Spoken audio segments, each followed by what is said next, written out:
ఇదేంటి పాలు విరిగిపోయాయి? ఎందుకు ఇలా జరిగింది?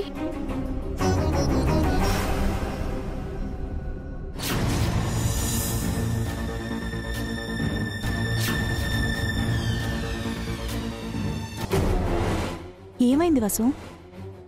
శుక్రవారం కదా, పూజ చేసి నైవేద్యం పెడదామని పాలు వేడి చేస్తుంటే పగిలిపోయాయక్క.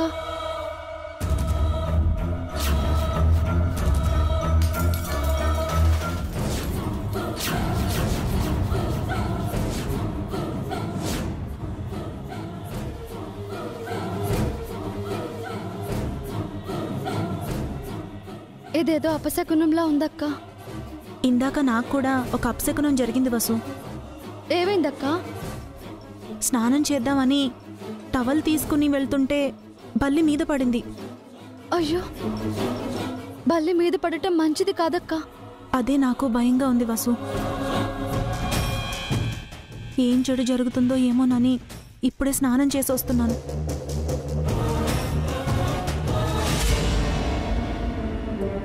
హారిక, ఏమైంది? శుక్రవారం పూట చేతి గాజులు లేకుండా మొండి చేతులతో ఉన్నావేంటి హారిక? పొద్దున్నే డిస్టర్బెన్స్ జరిగిందక్క. నిద్రలేస్తుంటే కాట్కి కొట్టుకొని 2 చేతులకున్న గాజులు పగిలిపోయాయి. అది అపశకునంలా అనిపించింది. ఏ ప్రాబ్లం రాకుండా చూడు అని దేవుడికి దండం పెట్టుకున్నాను.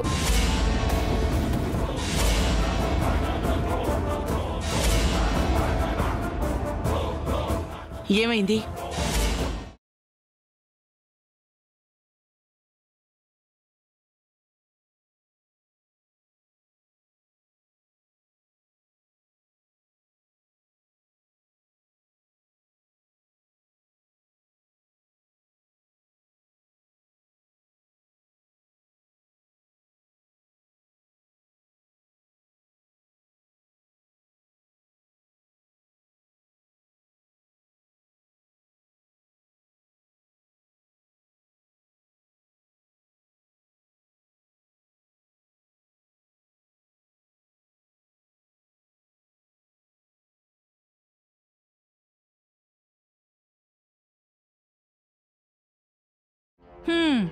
పాలు ఇరిగిపోవటం, బల్ల మీద పట్టం, గాజులు పగిలిపోవటం, ఇవి కూడా ఒక అపశకునాలేనా? ఈ మాత్రానికే భయపడుతున్నారా?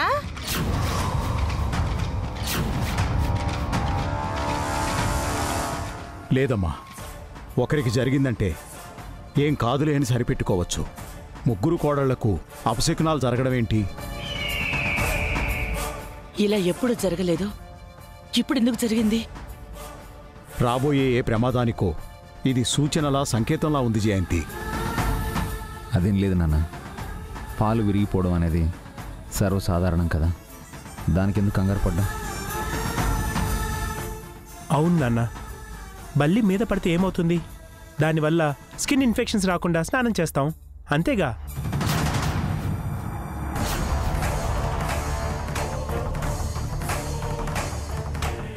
గాజులు అన్నాక పగిలిపోకుండా ఉంటాయా? అనవసరంగా కంగారు పడిపోతున్నారు. మీకు తెలీదు అఖిల్, ఇవేవి యాదృచ్ఛికంగా జరిగినవి కావు. ఆయన అన్న దాంట్లో ఈ ఇంటికేదో చెడు జరగబోతోందని దేవుడు మనల్ని హెచ్చరిస్తున్నాడు.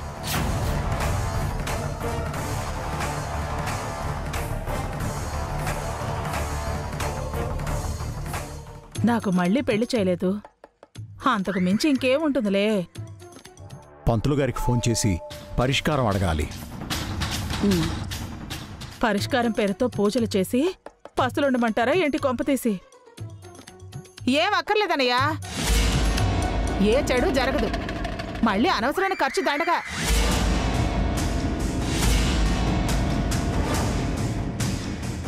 ఖర్చు గురించి కాదు కానీ ఈ కాలంలో కూడా ఇలాంటి నమ్మకాలేంటి నాన్న? కొన్ని నమ్మాలభి, కారణం లేకుండా ఏదీ జరగదు.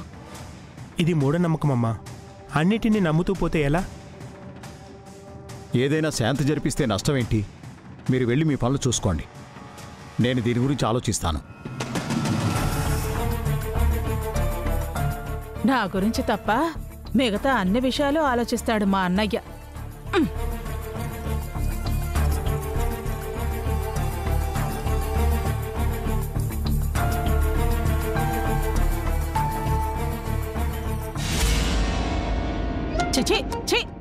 వేదవ జీవితం. ఇంటి నిండా అపశకునాలే, నా బతుకు నిండా కూడా అపశకునాలే. ఈ జీవితానికి ఎప్పుడు సంతోషం వస్తుందో కూడా తెలియటం లేదు. నా మొదటి మొగుడు పోయాడు, రెండో పెళ్లి చేయలేదు. నా వాడు అనుకున్న ట్యూషన్ మాస్టారు ఇంకా తిరిగి రాలేదు. ఎప్పుడొస్తాడా అని ఎదురు చూడటంలోనే నా వయసు అంతా కరిగిపోయేలా ఉంది. ఏ దేవత నన్ను కరుణిస్తుందో. సోది చెబుతానమ్మ సోది, జరగబోయేది చెబుతాను, జరుగుతున్నది చెబుతాను.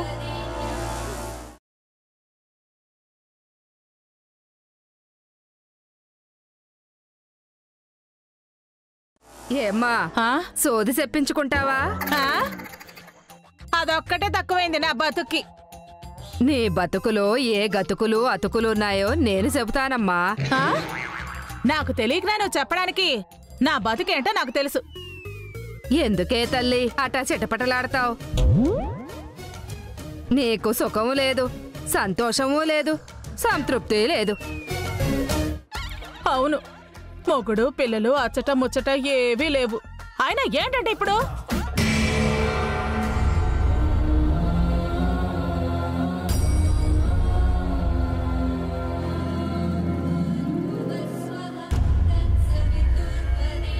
నీకు ఏలినాటి శని పట్టుకుందే తల్లి. నువ్వు కూడా ఈ ఇంటిని గబ్బిడంలా పట్టుకుని వేలాడుతున్నావు. ఆ విషయం నీకెలా తెలుసు? నీ మొహమే చెప్తుందే తల్లి. ఆ మొహాన కాసింత బొట్టు కోరుకుంటున్నావు, సెగలో పూలు తురమాలనుకుంటున్నావు, ముస్తాబవ్వాలనుకుంటున్నావు.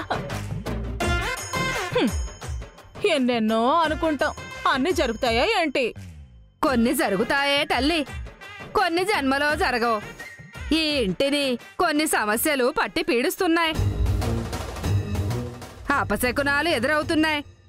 అవి తొలగే మార్గం చెబుతాను, ఇంట్లోకి పిలవే తల్లి. ఈ ఇంట్లో సమస్యలు సృష్టించేదే నేను. వాటిని నువ్వు తీరుస్తానంటే నేనెందుకు ఒప్పుకుంటాను? నీ సమస్యలు తీరు చెబుతాను, ఇంట్లోకి పిలవే తల్లి. నువ్వేమీ చెప్పద్దు, వెళ్ళిపో. పెద్ద పెద్ద గండాలొచ్చి పడుతున్నాయే, అవి తీరాలంటే అమ్మ పలుకు ఉండాలి, లేదంటే ఆపదలో పడతావు. ఇలా బెదిరించి డబ్బులు బాగా గుంజుతారు. మీ ఆటలు ఇక్కడ సాగనివ్వను. వెళ్ళ వెళ్ళ వెళ్ళ. డబ్బుల కోసం కాదే తల్లి, నిజం చెప్తానంటున్నాను, నా మాట వినమ్మా. ఇదిగో వెళతావా లేదా? వెళ్ళు. ఆగు సుమంగళి. సోదమ్మా, ఇంట్లోకి రామ్మా. ఎందుకన్నయ్యా? తనేదేదో అంటోంది. అందుకే పిలుస్తున్నాను. ఇంట్లోకొచ్చి సోది చెప్పమ్మా. రామ్మా.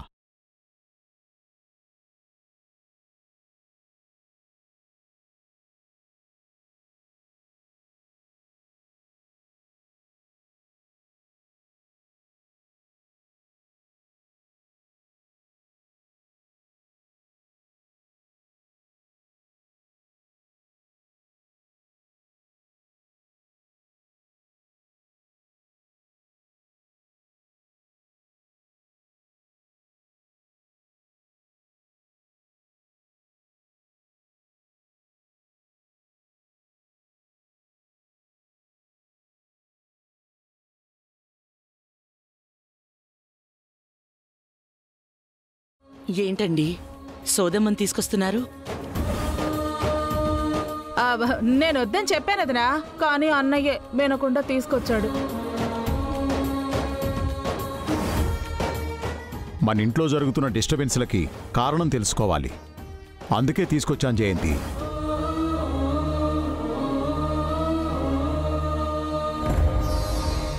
సోదమ్మా, ఈరోజు మా ముగ్గురు కోడళ్ళకి వరుసగా అపశకునాలు జరిగాయి. ఈ ఇంటికేదో సమస్య ఉందని ఇందాక అన్నావు కదా, అదేంటో చెప్పండి. చెప్తానయ్యా, మీలో ఒకరు నా ముందు కూసోండి. జయంతి, నువ్వు కూర్చో.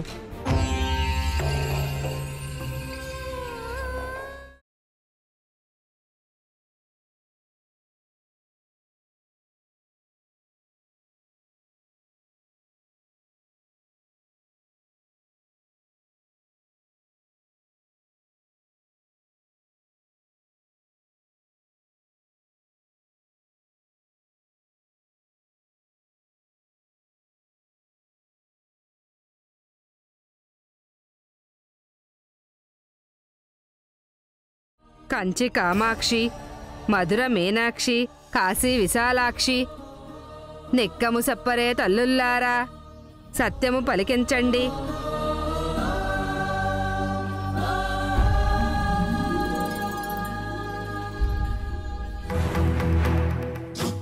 అమ్మలగన్న అమ్మ మీకు అక్కర పడినాది. ఆ అమ్మని ఒక మొక్కు అడిగినావు, ఆ అమ్మ నీకు అభయం ఇచ్చినాది, నీ కోరిక నెరవేరినాది. కానీ అమ్మ మొక్కు చెల్లించలేదు.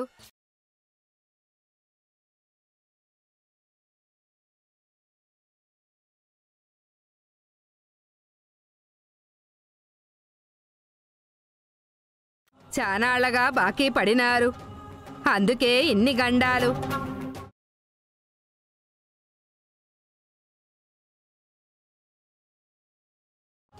ఇవి యమగండాలుగా మారకముందే మొక్కు చెల్లించుకోండి.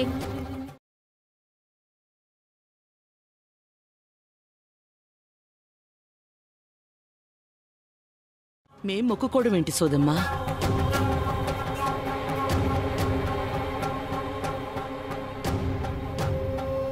పావని, నువ్వు మొక్కుకున్నావా? లేదత్తయ్య. వాసు, నీ మొక్క ఏదైనా బాకీ ఉందా? లేదక్క, నేను కూడా ఎవరికి మొక్కుకోలేదత్తయ్య.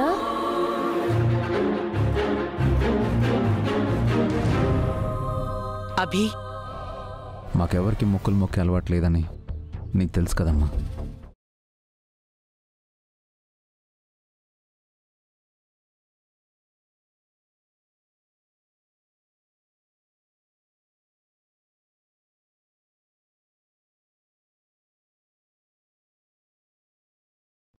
మీరేమైనా మొక్కుకున్నారా నాన్న? అవును అఖిల్.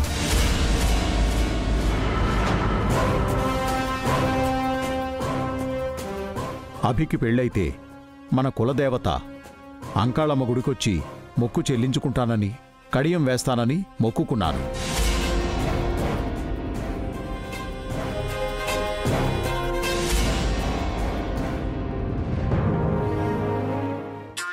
నాకు మళ్ళీ పెళ్లి చేయాలని మొక్కుకోలేదన్నమాట.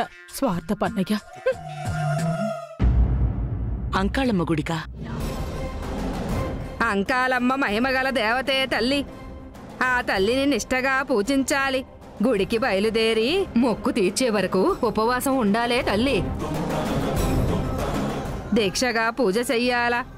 ఆ మొక్కు తీరితేనే మీ కష్టాలు తీరుతాయే తల్లి. త్వరగా మొక్కు చెల్లించండి.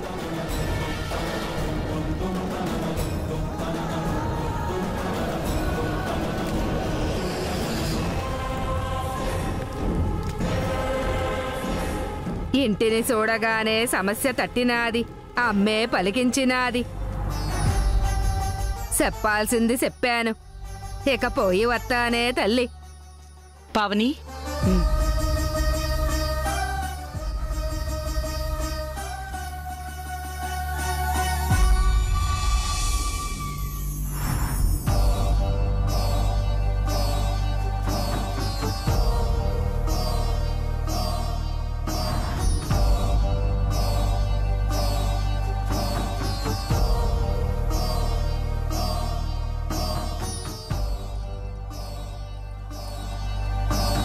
ఉంటానమ్మా.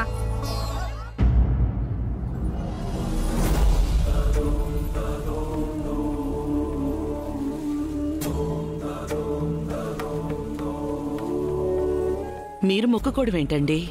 అభి పెళ్లి కోసం మొక్కుకున్నాను జయంతి. ఆ గుడి ఎక్కడో కొండల్లో ఉంది. మన పెళ్ళైన కొత్తల్లో వెళ్ళాం. అప్పుడే చాలా ఇబ్బందులు పడ్డాం. ఎన్ని ఇబ్బందులున్నా సరే ఇంటిల్లపాది ఆ గుడికెళ్ళాలి జయంతి. ఇప్పుడు వెళ్ళడమే కష్టం అనుకుంటే ఇంట్లో అందరం వెళ్ళాలా? వెళ్తే మంచిది. మరి నిష్టగా ఆ పూజలన్నీ ఎవరు చేస్తారన్నయ్యా? నేను చేస్తాను పిన్నిగారు.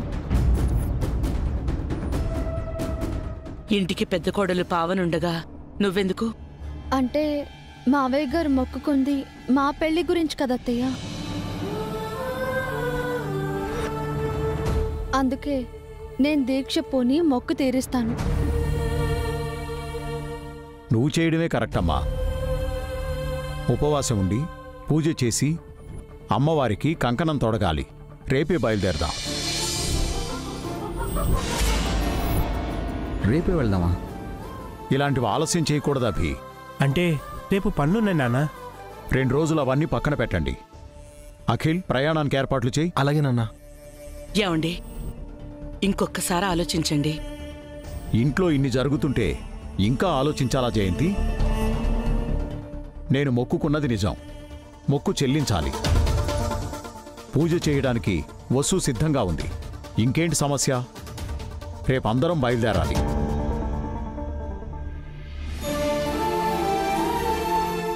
అవును, శ్రావ్య ఎక్కడా? ఉదయం నుంచి కనిపించట్లేదు. తను వాళ్ళ అమ్మమ్మ ఇంటికి వెళ్ళింది నాన్న. ఓహో, సరే, అంతా సిద్ధంగా ఉండండి. రేపు తెల్లారే ప్రయాణం.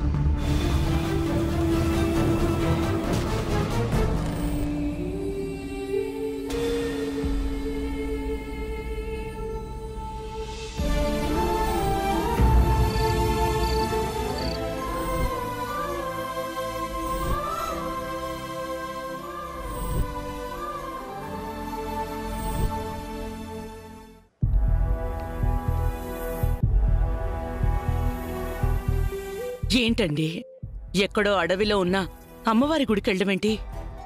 వెళ్ళాలి జయంతి. ఎప్పుడో మన పెళ్ళైన కొత్తలో వెళ్ళాం. ఇప్పటి వరకు మళ్ళీ ఆ గుడికే వెళ్ళలేదు. అప్పట్లో అష్టకష్టాలు పడి ఆ గుడిని కనుక్కున్నాం. ఇప్పుడు ఎలా ఉందో ఏంటో. కోడళ్లని చిన్నపిల్లల్ని తీసుకుని ఆ అడవిలో వెళ్ళటం క్షేమం అంటారా? అమ్మవారి కోసం వెళ్తున్నాం. అంతా అమ్మే చూసుకుంటుంది. అయినా ఒక్కసారి నాతో చెప్పకుండా ఎందుకలాంటి మొక్కు మొక్కుకున్నారు? సంధ్య చనిపోయాక అభి ఏమైపోతాడో అని భయమేసింది జయంతి. అను, కీర్తి ఇంకా చిన్నపిల్లలు. వాళ్ల ఆలనా పాలనా చూసుకోవడానికి ఒక తల్లి కావాలి. ఎంత చెప్పినా రెండో పెళ్లి చేసుకోవడానికి అభి ఒప్పుకోలేదు. ఎన్ని సంబంధాలు చూసినా తిరస్కరించాడు. అభి గురించి నువ్వు దిగులు పడుతున్నావు. అందుకే అభి, అను, కీర్తిల కోసం ఓ మంచి అమ్మాయి కోడలిగా రావాలని అంకాలమ్మ అమ్మవారికి మొక్కుకున్నాను. నా మొక్కు ఫలించి వసు మన కోడలైంది. అభిని, అను, కీర్తిలను చక్కగా చూసుకుంటోంది. అందరం సంతోషంగా ఉన్నాం. మరి మొక్కు చెల్లించాలి కదా. ఆ అడవిలో ఉన్న గుళ్ళో ఉన్న అమ్మవారికే ఎందుకు మొక్కుకోవడం? ఏ తిరుపతికో యాదాద్రికో వస్తామని మొక్కుకోవచ్చు కదా. వెళ్ళడం ఈజీ అయ్యేది. దేవుడు మనకి కష్టాలిచ్చినప్పుడు అవి సులభంగా తీరాలని అనుకోకూడదు జయంతి. కష్టం అంటే మనం ఓ మంచి స్థాయికి వెళ్ళడానికి దేవుడిచ్చిన వరం. సుఖం అంటే మన ఒంటిని మనమే నాశనం చేసుకునే రోగం. అంకాలమ్మ మన కులదేవత. మన పూర్వీకుల నుంచి కొలుస్తున్నారు. మనమే మర్చిపోయాం. అందుకే సోదెమ్మ రూపంలో వచ్చి గుర్తు చేసి వెళ్ళింది. మనం తప్పకుండా వెళ్ళాలి జయంతి. ఏమోనండి, పిల్లల్ని తీసుకుని ఆ అడవిలో కష్టాలు పడ్డం నాకస్సలు ఇష్టం లేదు. అలా అనకు జయంతి. అమ్మే దారి చూపిస్తుంది. ఆ అడవిలో ఏదైనా జరగరంది జరిగితే? అమ్మ కోసమే కదా వెళ్తున్నాం. అమ్మ మనల్ని కాపాడదా? గాల్లో దీపం పెట్టి దేవుడా నువ్వే దిక్కు అంటే ఎలాగండి? ఆలోచించాలి కదా. నేను అన్నీ ఆలోచించే చెప్తున్నాను. అడవిలో మనకు ఎలాంటి సమస్య రాదు. మొక్కు చెల్లించే బాధ్యత వసు తీసుకుంటోంది కదా.